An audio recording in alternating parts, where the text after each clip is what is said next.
Good day, sir. I am Dexter Bilamayon from BSBA 3B, G Fund and G Stocks. So, the G Fund is a managed fund with a lower risk and good for long-term growth. So, while G Stocks lets me invest in company shares with higher risk and higher return potentials. So, both help me grow my money and learn investing. So let's go to my G Fund portfolio. So my G Fund portfolio has a total value of 56.33 pesos invested in the BPI IMI Philippine Stock Index Fund. My risk appetite is moderately conservative, meaning I prefer low to moderate risk investment.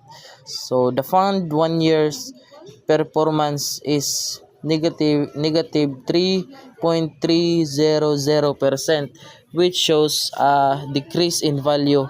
So this is because it follows the Philippine Stock Exchange Index, where prices go up and down depending on market conditions. So the NEVPU is 876.76 pesos, and I own 0.0644 units. Although performance is negative now, this fund is still good for long-term investing because markets can recover. Overall, it is a small but good start in building my investment for a future.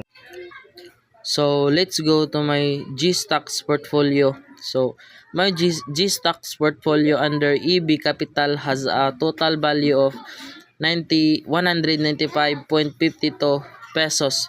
The total cost of my investment is 198.10 pesos, while the current market value is 192.62.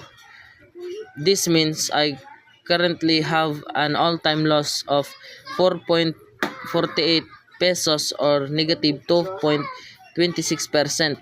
However, the day change shows a gain of 1 pesos, or 0.51%, which means that which means the portfolio increased slightly today. My wallet balance is 1.90.